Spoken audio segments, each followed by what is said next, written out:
മാധവൻകുട്ടി, ഒരെണ്ണത്തിനും വിളിച്ചാൽ കാണില്ല അത്യാവശ്യ സമയത്തിന്. ഇദ്ദേഹം ഒന്ന് സമാധാനമായിട്ടിരുന്നട്ടെ. 4 ഭാഗത്തേക്ക് ഞാൻ ആളിനെ വിട്ടിട്ടുണ്ട്.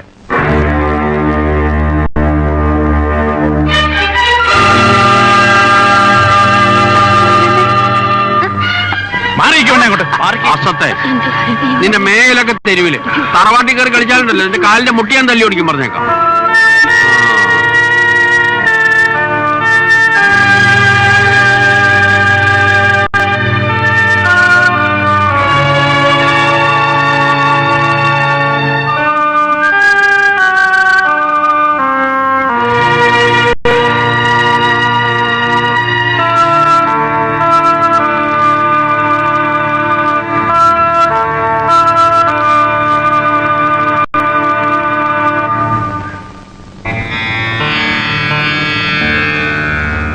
അശ്വതി ബാലേന്ദ്രന്റെ മുറപ്പെണ്ണ.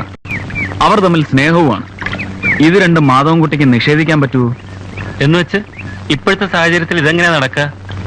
മാധവൻകുട്ടി സ്നേഹിച്ചു പോയതിന്റെ ദുരന്ത കഥയൊന്ന് തറവാട്ടിൽ തന്നെ ചങ്ങലയിൽ കിടക്കല്ലേ ശ്രീദേവി ഇളയമ്മ? എന്റെ കാര്യം വിടുക. വിചാരിക്കുന്നുണ്ടോ ഈ ഒരു ബന്ധത്തിനായി ഇത്രയും കാലത്തെ കുടിപ്പകയൊക്കെ അങ്ങോട്ട് തീരുമെന്ന്?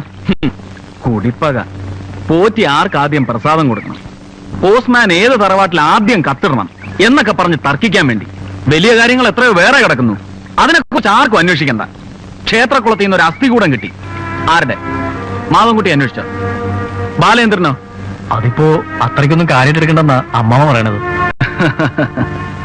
പുല്ലെറുക്കാൻ വന്നവന്റെയും മുന്തമോട്ടിക്കാൻ വന്നവന്റെയും തലയ്ക്ക് വെച്ച് ഒരുതരം പഞ്ചതന്ത്ര കഥയുണ്ടാക്കി ചിലരൊക്കെ പറഞ്ഞു കേട്ടു. അതൊന്നും ഞാൻ വിശ്വസിച്ചിട്ടില്ല. അത്രയെങ്കിലും തോന്നി തുടങ്ങിയത് നന്ന്. ജയദേവട്ടം പറയണത് കേട്ടിട്ട് എന്തൊക്കെയോ അറിയാവുന്ന പോലാണല്ലോ. കുറെയൊക്കെ അറിയാം, ചിലതൊക്കെ ഊഹാണ്. തെളിയും. അങ്ങൊന്നുകൊണ്ടും വിഷമിക്കണ്ട. കഥ പറയാൻ വന്ന ചെക്കൻ പറഞ്ഞിട്ട് വന്ന വഴിക്കങ്ങ് പോവും. അധികം വിളയാന്ന് വെച്ചാ ആളില്ലേ നമുക്ക്? കഥാപ്രസംഗക്കാരനല്ല, ആ നൃത്തക്കാരിയും സംഘവുമാണ് ഇപ്പോൾ എന്റെ പ്രശ്നം. എത്ര പേരുണ്ട് അവരുടെ സംഘത്തിൽ? 6. ആ പെണ്ണിനെയും കുട്ടി 6 പേരാ. പക്ഷെ 5 പേരിലേ പുറത്ത് കണ്ടിട്ടുള്ളൂ. 6ാമത്തെ ആൾ ആ പെണ്ണിന്റെ തള്ളയാ. എത്ര പ്രായം വരും? ഒരിക്കൽ അകലെ കൂട്ടി ഒന്ന് കണ്ടതാ. ഒരു 10-55 വയസ്സ് പ്രായം കണ്ടേക്കും. പുറത്തൊന്നും അവരങ്ങനെ വരാറില്ല അല്ലേ? ശ്രദ്ധിച്ചോളുക. ചില സാന്നിധ്യങ്ങൾ അർത്ഥവത്താണെന്ന് വരാം, പ്രത്യേകിച്ചും നമ്മുടെ കാര്യത്തിൽ.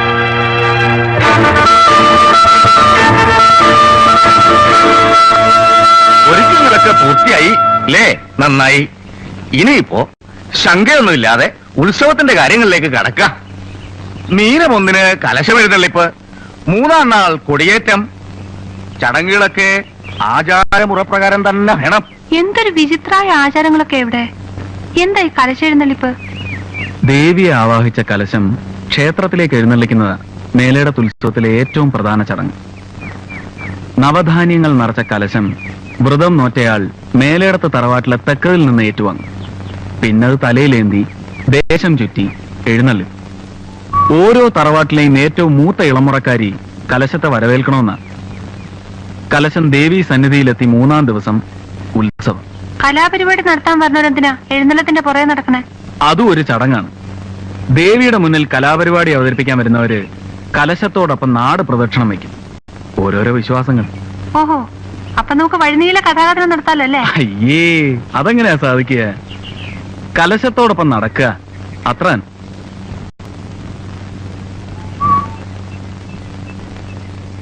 എവിടെയൊക്കെ തിരക്കി. രാത്രിയിൽ മഠത്തിലോട്ടൊന്നും ചെല്ലണമെന്ന് പറഞ്ഞു തിരുമേനി.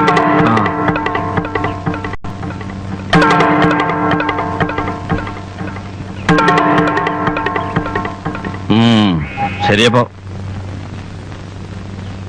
യോ, എന്നാ ഞാൻ പോട്ടെ. എനിക്ക് ഇയാളെ അത്രയ്ക്ക് ഇങ്ങോട്ട് പിടിക്കുന്നില്ല.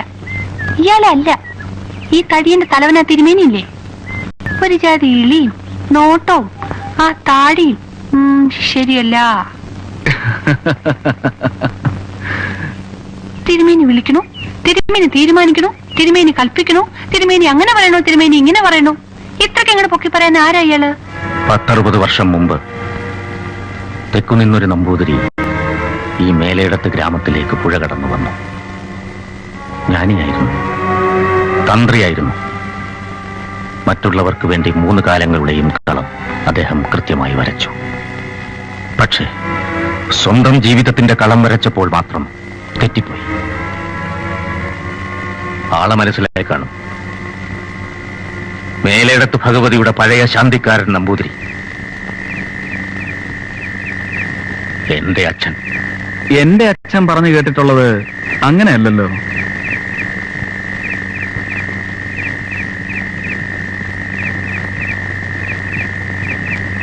എന്താണാവോ? ശാന്തിക്കാരൻ തിരുമേനിയുടെ മകനല്ല നിങ്ങളെന്ന്.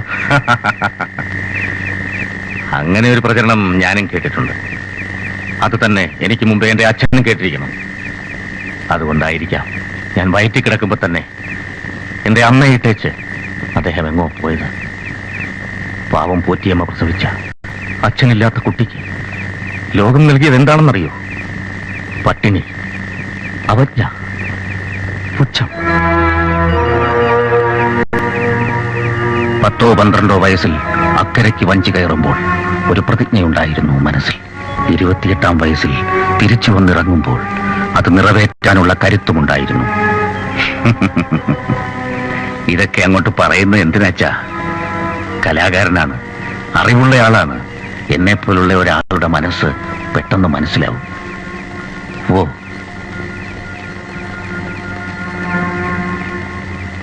നൃത്തക്കാരിയുടെ പേരും പറഞ്ഞ് നിങ്ങളുടെ ആളുകൾ എന്നെ തല്ലാൻ വന്ന രാത്രി തന്നെ വ്യക്തമായി നിങ്ങളെ ഞാൻ മനസ്സിലാക്കിയിരുന്നു.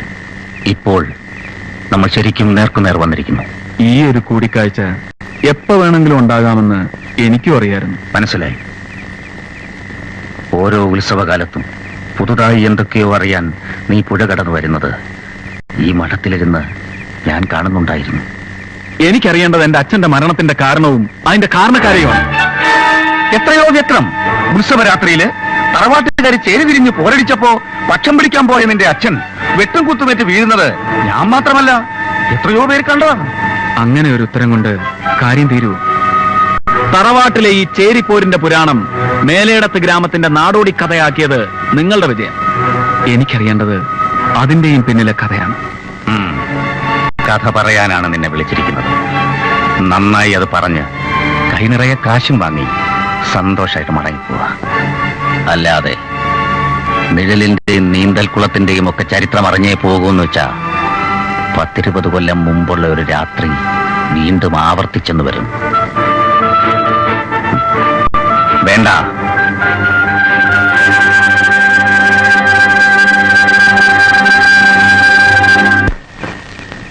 ആരുമില്ല ഇവിടെ?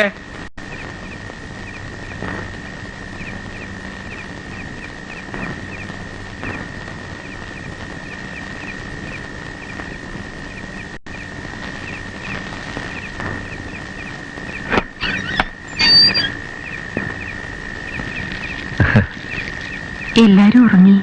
തിരുമേനി വന്നിരിക്കണു. ഉറങ്ങിയവരെ ഉണർത്തണ്ട. അമ്മയാണല്ലേ? കലാകാരി കുട്ടിക്ക് എന്നെ കുറിച്ച് എന്തൊക്കെയോ അറിയണമെന്ന് കേട്ടു. രക്ഷകർത്താക്കൾ ആരെങ്കിലും ഉണ്ടെങ്കിലേ അവൾക്കറിയേണ്ടത് നിങ്ങളിലൂടെ ഒന്ന് അറിയിക്കാമെന്ന് കരുതി വന്നതാ. പകല് എന്നെ പോലൊരാള് ഇവിടെ വന്ന് കേറിയാലേ അതങ്ങോട്ട് ശരിയാവില്ലോ. അവള് കുട്ടിയാണ്. അറിവുകേടാണ് എന്തേലും പറഞ്ഞു പോയിട്ടുണ്ടെങ്കിൽ ഇദ്ദേഹം ക്ഷമിക്കുക. ആ കഥാപ്രസംഗക്കാരൻ ചെക്കനുമായിട്ടുള്ള കൂട്ട് അത്ര നല്ലതല്ല. അതവളോട് അവൾ കുട്ടിയാണെന്നല്ലേ പറഞ്ഞത്. കുട്ടിയെ പറഞ്ഞ് മനസ്സിലാക്കണം. അല്ലെങ്കിൽ ചിലപ്പോ ഞാൻ തന്നെ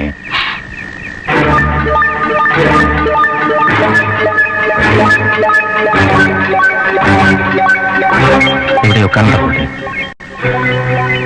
അമ്മയ്ക്കൊരല്പം വെളിച്ചത്തിലേക്ക് നീങ്ങി നിൽക്കുന്നതിൽ വിരോധമൊന്നുമില്ലല്ലോ.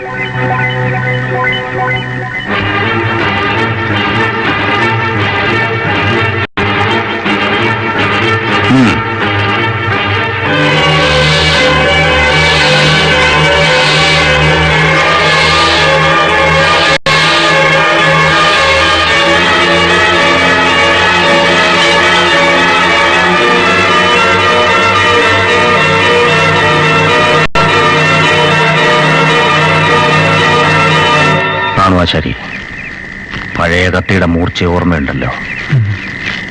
പുതിയ കത്തിക്ക് അതിനേക്കാൾ മൂർച്ച വേണം.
കഴിഞ്ഞ് ഇതുവരെ എത്തിയില്ലേ?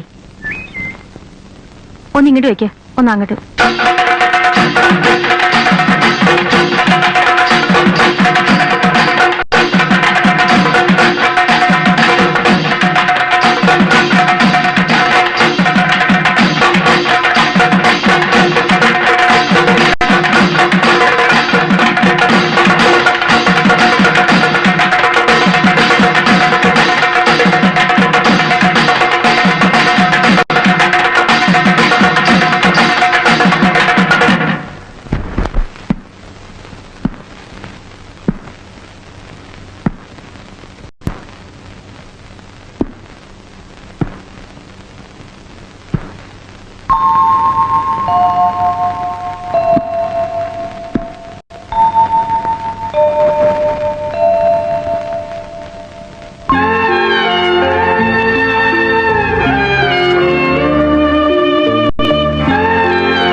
അമ്മായി കരശ്രമിങ് എത്താറായി. ശാലിനി എടുത്ത് എവിടെ?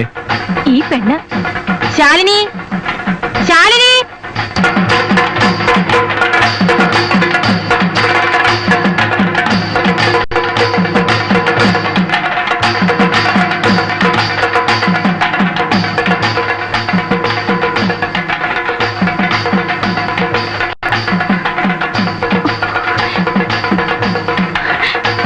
കലശം എത്തി.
അശ്രീകരം പിടിച്ചവളെ അമ്പലനടയിൽ കൂത്തിനെ കൊണ്ടിറക്കി അന്ന് മുതൽ ഞാൻ പറഞ്ഞു തുടങ്ങിയതാ മേലെടുത്ത ഭഗവതിയുടെ പരിഭാവനതയിൽ തൊട്ടുള്ള കളിയാണെന്ന്. ഇപ്പൊ എന്തുണ്ടായി?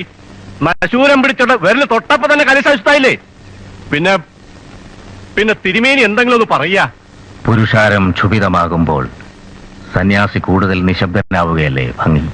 എന്തിനും ഒരു പരിഹാര കർമ്മം ഉണ്ടാവില്ലേ തിരുമേനി? ആദ്യം ചെയ്യേണ്ടത് ആദ്യം ചെയ്യാം. കൂത്തുകാരെയും കൂട്ടരെയും പിടിച്ച് തലമുണ്ടനം ചെയ്ത് ചുണ്ണാമ്പ് വെച്ച് ചെണ്ട ഒട്ടിച്ച് പുഴ എടുത്തുക. അങ്ങനെ തന്നെ അലസവശത്തമാക്കി നാട് പിടിക്കാമെന്നുള്ള വിടരുത്. എന്നാലും ഒന്ന് കാണണം. നടക്കാന്ന് പറഞ്ഞ് ഒറ്റ വയ്ക്കണ്ട. തെക്കുംപുറത്തേരെ അമ്പലപ്പറമ്പിൽ കയറിയാലേ കാലി ഞങ്ങൾ തല്ലി പിടിക്കും. കയ്യബദ്ധത്തിന്റെ പേരും പറഞ്ഞ് തെക്കമ്പുറത്തുകാരെ മുഴുവൻ അങ്ങ് തട്ടിക്കളയാമെന്നാണ് വടക്കമ്പുറത്തുകാരുടെ വിചാരമെങ്കിലേ ആ വിചാരം അങ്ങ് മറ്റിന്റെ വെളി വെച്ചിരുന്നാ മതി. തല്ലാനും കൊല്ലാനും ഒക്കെ ഞാൻ കഴിയടാ.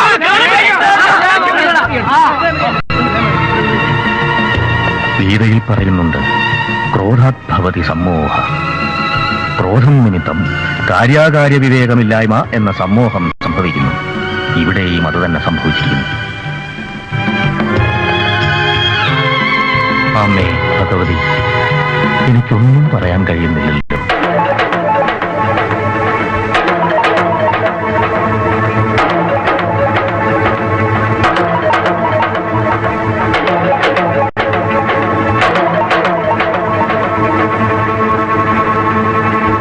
അമ്മേ, പാതിരാക്കെല്ലാം കെട്ടിപ്പറക്കി ഓടാനും മാത്രം നമ്മൾ എന്ത് തെറ്റാ ചെയ്തേ?